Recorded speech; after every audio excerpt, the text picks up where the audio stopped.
বনি ইসরায়েলের এক লোক সিরিয়াল কিলার ছিল, খালি মার্ডার করতো, সিরিয়াল মার্ডার। একটা, দুইটা, তিনটা, 10টা, 5টা করতে করতে করতে করতে 99টা মার্ডার করেছে। কয়টা? এলাকায় আছে নাকি এরকম কেউ? 99টা মার্ডার। কল্পনা করা যায়? 99 জন মানুষকে সে নিজ হাতে হত্যা করেছে। 99 মার্ডার করার পরে তার মনে ভয় আসলো, হায়রে, না জানি আল্লাহ আমার সাথে কেমন আচরণ করে আখিরাতে। আমার তওবা আছে কিনা কপালে জানি না, আমার তো ক্ষমা নাই, কি করব আমি? তো সে লোকজনদেরকে জিজ্ঞেস করলো, আমার ক্ষমা আছে কিনা, এটা কে বলতে পারবে? আমাকে আল্লাহ মাফ করবে কিনা? তারা সবাই বললো, এই এলাকায় এক আল্লাহর ওলি আছে, তার কাছে যাও। সে আল্লাহর ওলির কাছে যেয়ে বলে, ও আল্লাহর ওলি, আমি 99টা হত্যা করেছি, 99টা মার্ডার, আমার কপালে ক্ষমা আছে কিনা তুমি একটু বলো। আল্লাহর ওলি কই, কি বললা? 99টা মার্ডার? হায় হায়, সর্বনাশ, তোর কোনো ক্ষমা নাই। এবার যে মার্ডার করছে কয়, আমার যেহেতু ক্ষমা নাই, তোরে বাঁচায় রেখে লাভ কি, তোরেও দিলাম শেষ করে। এবার সেঞ্চুরি করে ফেলাইছে। কথা বুঝতেছেন? আমার যেহেতু ক্ষমা নাই, তো তোরে বাঁচায় রেখে কি লাভ, তোরেও শেষ করে দিলাম। এবার সেঞ্চুরি। সেঞ্চুরি করার পরেও ভয় আসে না নাই অন্তরে? অন্তরে তো আল্লাহর ভয়, কই যাবে? খুঁজতে লাগলো কে সমাধান দিতে পারবে। একজন বললো, ওই এলাকায় একজন বড় আলেম আছে, ওই আলেমের কাছে যাও। সে আলেমের কাছে যেয়ে বলে, আলেম, আমি 99টা হত্যা করেছি, এখন আমার বড্ড ভয় হয়, আল্লাহ আমারে মাফ করবে কিনা, তুমি একটু আমারে বলো। আলেম বলে, তোমার গুনাহ যত বড়ই হোক, আমার আল্লাহর দয়া তার চাইতেও বড়। তুমি কি পাপ করেছো, কি অন্যায় করেছো? তুমি জানো না আমার রব কত মেহেরবান, তিনি কত দয়ালু, তিনি ভালোবাসার আধার, তিনি করুণার আধার। তোমার পাপ অন্যায় যদি হয় খালের পানির সমান, বিলের পানির সমান, আমার আল্লাহর দয়া সাগরের পানির সমান। তোমার পাপ আর অন্যায় যদি হয় পাহাড়ের সমান, আমার আল্লাহর ভালোবাসার দয়া হচ্ছে আকাশের সমান।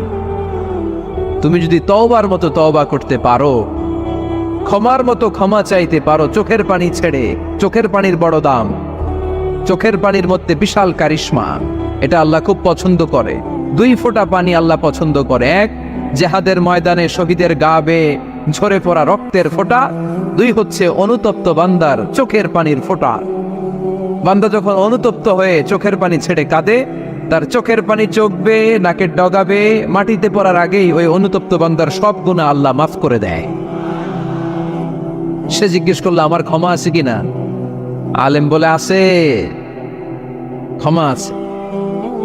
তওবার মতো তওবা কর, তাওবাতান নাসুহা, তওবার মতো তওবা করলে আল্লাহ ঠিকই মাফ করবে। সে এতটাই অনুতপ্ত হলো, এতটাই, সে আল্লাহর কাছে ক্ষমা চাইতে শুরু করলো।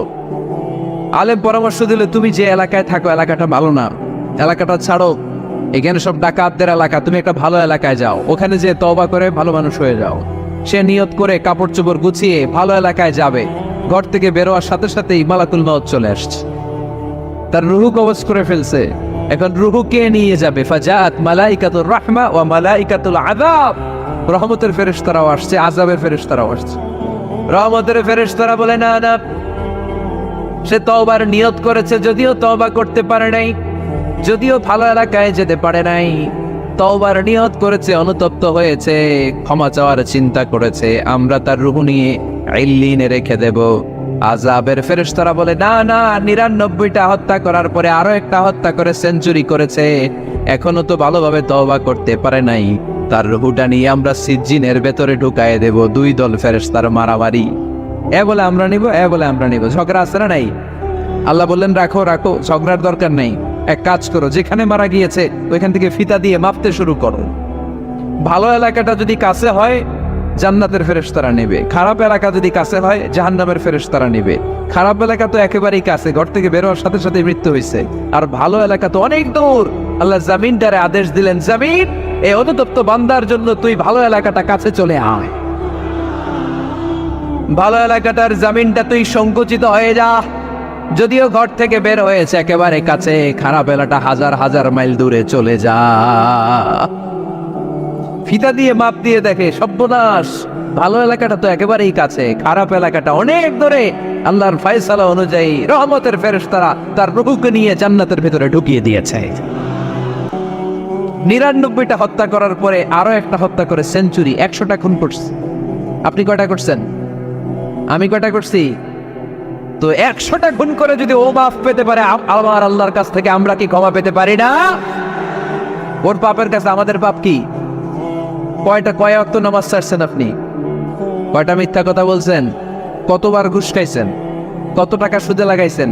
কত অন্যায় করছেন? কত জুলুম করেছেন? মনে রাখবেন, আপনার পাপ, আপনার অন্যায়, আপনার জুলুম যত বড় হোক না কেন, আমার আল্লাহর দয়া তার চাইতেও বড়।